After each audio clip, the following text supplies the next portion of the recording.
and said, live your life the way you were taught to dance. And she had her answer. She was ecstatic. It was not a waste of time. Live your life the way you were taught to dance.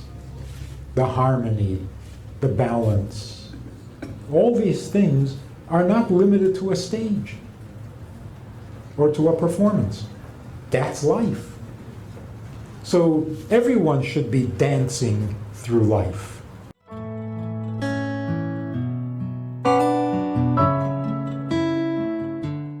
First of all, creativity is not the same as nonconformism. They're not at all the same thing. Not wearing shoes is not creative. It's barefoot. It is not a talent. It's a danger. So there's a difference between being creative and being nonconformist. You need no talent to be nonconformist. And of course, eventually, nonconformist becomes its own conformism. Because there is nothing really original or creative about it. So I asked this girl, this teenage girl, why she's wearing all the piercings and all the... She says, I'm being original. I said, but you're the 10th one on your block to do this. If you had started it, I'd be impressed. So you're actually conforming.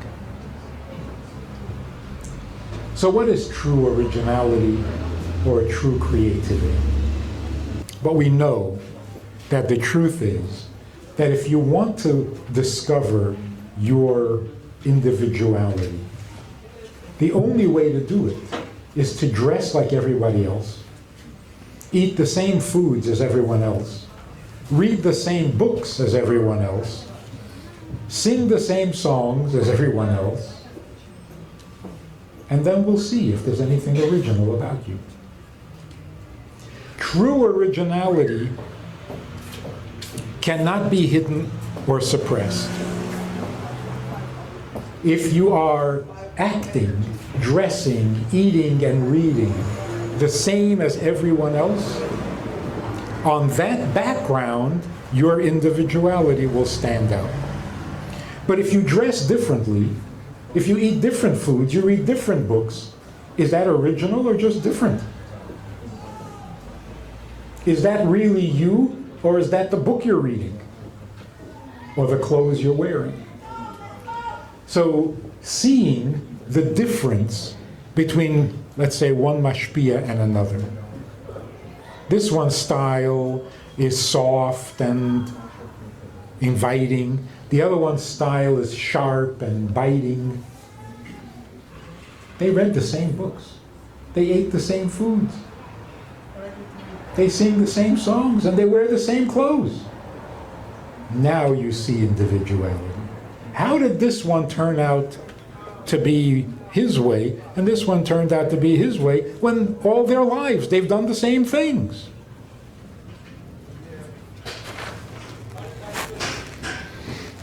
So if you want to discover real originality and individuality, you have to have a background of black and white.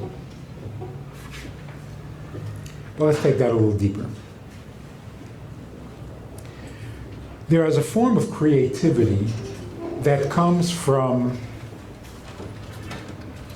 accumulation of talent and experiences. There's also a form of creativity and individuality that comes through a process of elimination. It's not how much more you have, it's how much you can get rid of that peels away the layers until you get to what is truly you, to what is the original and individual reality. Hasidus says, and you all know this, how do you come up with a new idea? Where are new ideas born? So if you ask any yeshiva bacher, he'll tell you that new ideas are born out of chokhmah, and chokhmah is a flash of insight. Comes in a second. And it's so intense that if you don't capture it in words or in pictures, it will disappear. And one moment you will say, I got it. And then you don't know what you got. It slipped away. See, that's a accurate description, but not a complete description. It makes it sound like the brand new idea, the really original thought, happens in a second. It doesn't happen in a second. It happens after agonizing hours of begging for an answer. Begging yourself. Agonizing discomfort over not finding the answer. Trying again and again to come up with an answer. This trying is really a process of elimination. In practical terms, you come up with a solution, an answer, and then you realize, no, that's not a good answer. So you reject that. Try again. Another answer. You try a second answer, and that doesn't work either. So you reject that one. You go through one possibility after another until you have forced yourself into the right corner, into the right answer. So the right answer never comes in a second. It takes a second, but it comes after a long and strenuous effort. There is, of course, natural, spontaneous genius. But we can't discuss that, because there's nothing to discuss. They're geniuses, and that's it. If you're a Mozart, and there's nothing to talk about. The process by which we get to the germ or the original essence of whatever talent we have is through a process of elimination. Taking that a little bit deeper, it's not just eliminating possible answers until you get to the right one. At the moment when Chokhmah kicks in and you come up with an original idea, that moment is when you basically surrender. You have tried so hard, you've looked for so long to find an answer, that you reach a point of despair where you just can't anymore. You've hit a wall. You can't think anymore. You can't pursue this anymore. And you've lost hope of ever finding an answer.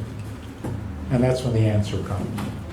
When you let go of everything, then you get something new. When you've literally lost hope of finding an answer, that's when a new answer, completely independent of anything you've learned before, can occur to you, and that is a spark of genius. That's called ecstasy. Ecstasy is not necessarily expressed in activity, in loud noise, and jumping. Ecstasy means you've disconnected yourself from time and space, which means you're not in this world. That's a process of elimination.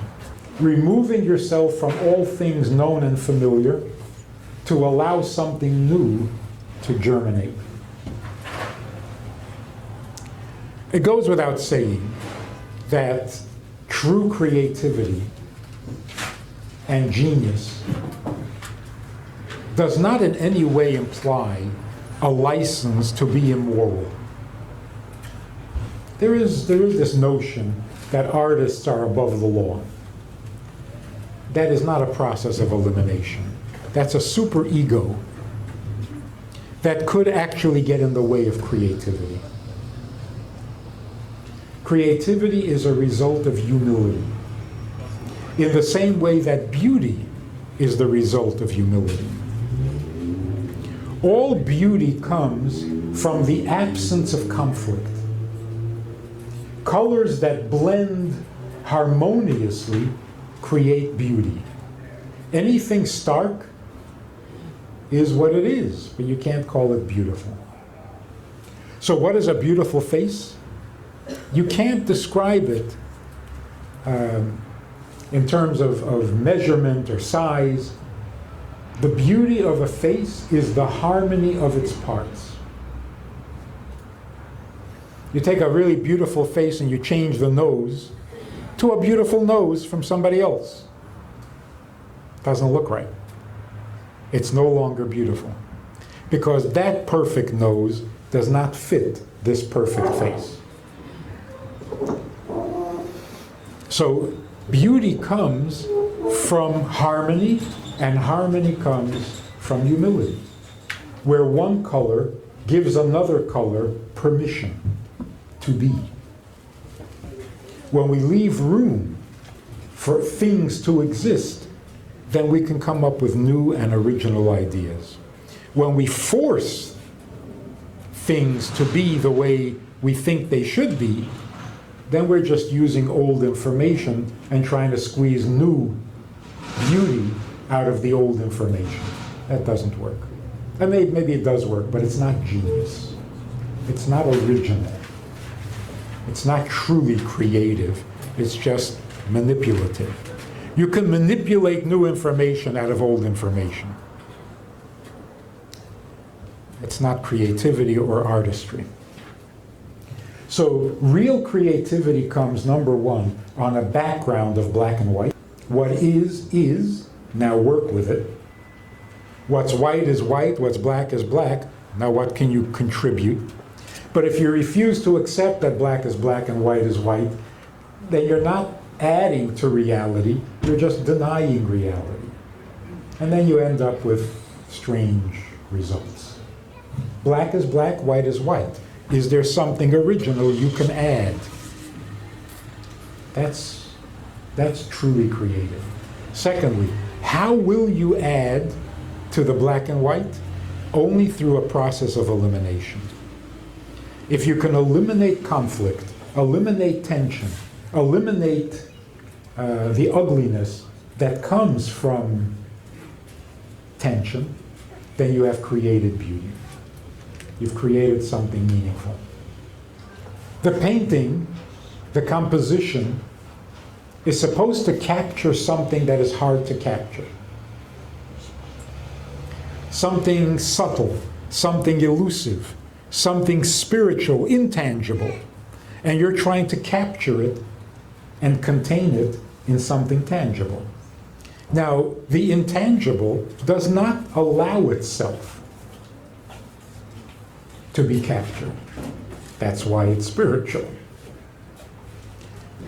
At the same time, the medium that you're using, whether it's the musical notes or the paint and canvas or the marble and chisel, these tools don't know how to be spiritual, and they don't know how to accept light. So they resist being elevated. The light resists being brought down. So there seems to be an unbridgeable gap. Before the giving of the Torah, heaven was heaven, earth was earth, and they were not going to get together. The giving of the Torah broke that barrier. And all of a sudden, the holy and the spiritual can be contained in the physical, and the physical does not resist, but receives graciously the spiritual and the intangible. All art is the ability to capture the elusive in something concrete. I remember hearing Theodore Bickel was performing for us once, and somebody sitting next to me said, "What kind of guitar is he playing?" So he's playing a regular guitar, but he gets it to do what no one else can do. He gets sounds out of an ordinary guitar that other guitarists can't. So his talent is he can tease greatness out of an ordinary guitar. Did he have anything fantastically new and brilliant to say in his songs? Maybe not. That's an art. Then you have people on the other side of the they can express things that no one else can express, but they don't really capture it in, so that you walk away saying, wow, that was special. You're not sure exactly what it was, but that was awesome. Yeah, but what was it? I'm not sure. Like sometimes you hear a lecture, and you know it's brilliant, but you have no idea what he's saying. He can't get the words to actually express it.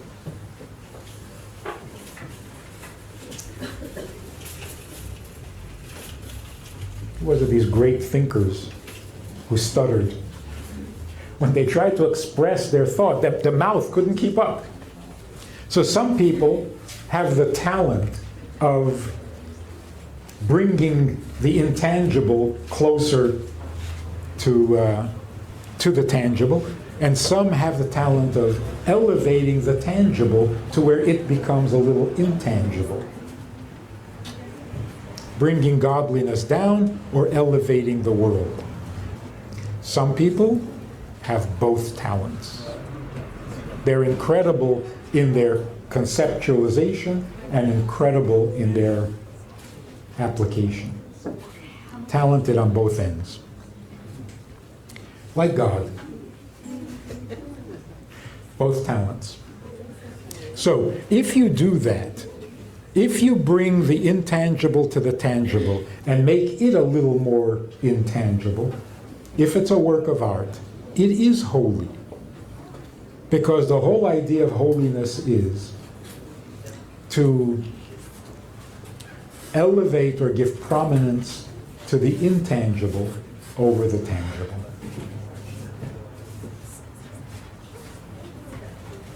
That's called tikkun olam. Now, the existence of art and the existence of originality and creativity is all part of God's creation, and it's a very noble part of God's creation. It can't possibly be in conflict with God's commandments.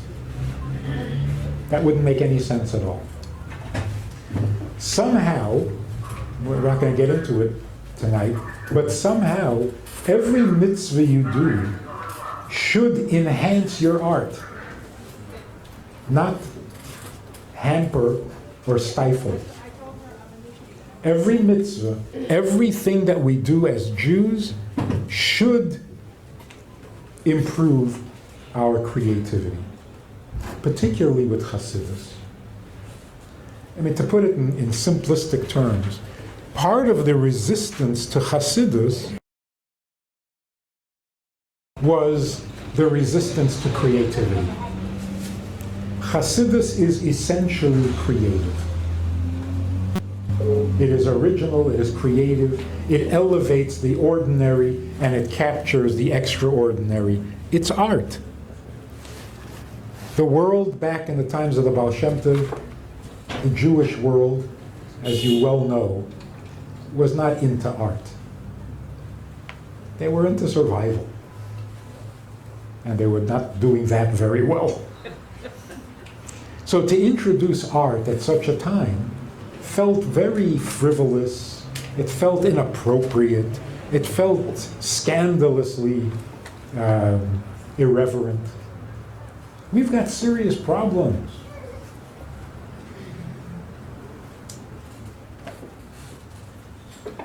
The Baal Shem Tov came along and said, God really loves you. And people say, oh, stop it. We got problems.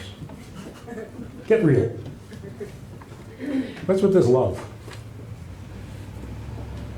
It didn't fit. It seemed incongruous. They lived in a world that was not black and white. It was just black. And they didn't understand how you can, at such a time, devote yourself to these frivolous activities. That seemed too light. So there was resistance. But essentially, Hasidus is creativity. And that's why The emphasis in Chassidus is, what do you think? What do you believe? We know what we're supposed to believe. What do you believe? Let me put it this way.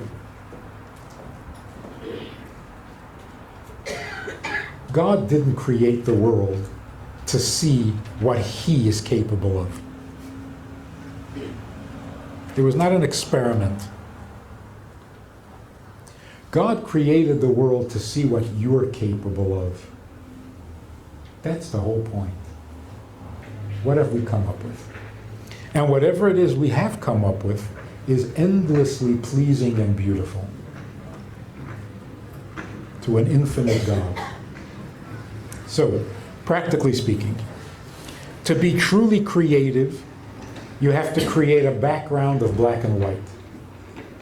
You will not be creative by acting strange. Creativity does not come from nonconformity. True geniuses, true artists, are given a certain latitude. Like, for example, a true artist can't be expected to be punctual. Because if you're truly artistic, you can't live by the clock. You can't say, I give you 20 minutes, make a masterpiece. You can't do that. So time becomes a little hazy for an artist, but not morality. The stronger your morality, the greater your creativity. Because the more you eliminate, the more you force yourself into an original space, into an original thought, into an original experience. But if you just sit around and try anything and see what happens, that's not an artist. That's a hedonist. And there's a difference. There's a huge difference. And by the way, creativity should not be limited to artists, whatever artists means. Every life should be creative. I gotta tell you this great story. There was a woman at Beis Chana 40 years ago. She was a classical dancer. She had trained from the time she was 2. And she was good. Until at the age of 23, she got into a car accident and her dancing career was over. She was shattered. Not so much by the fact that she couldn't dance, but by the senselessness of it. 20 years of discipline, practice, and effort and devotion, and now all of a sudden it's all gone. It just didn't make sense to her, and that really disturbed her terribly. And she ran around asking people to explain this. Why would God do this? How should she live with this? And nobody could come up with an answer. She came from a very holy Sephardic family.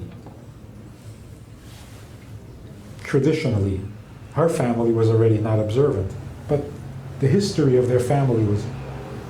One night she had a dream. Her grandfather came to her in the dream, and he just looked at her and said, "Live your life the way you were taught to dance." And she had her answer. She was ecstatic. It was not a waste of time. Live your life the way you were taught to dance.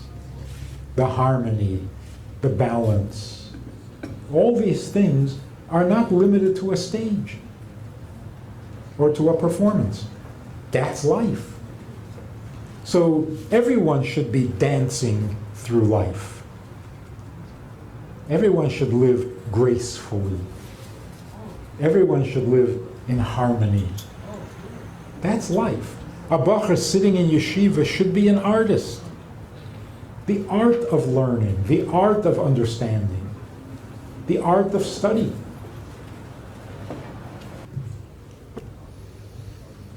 So we should have a year of creativity, a year of originality, which means sincerity, which means truthfulness.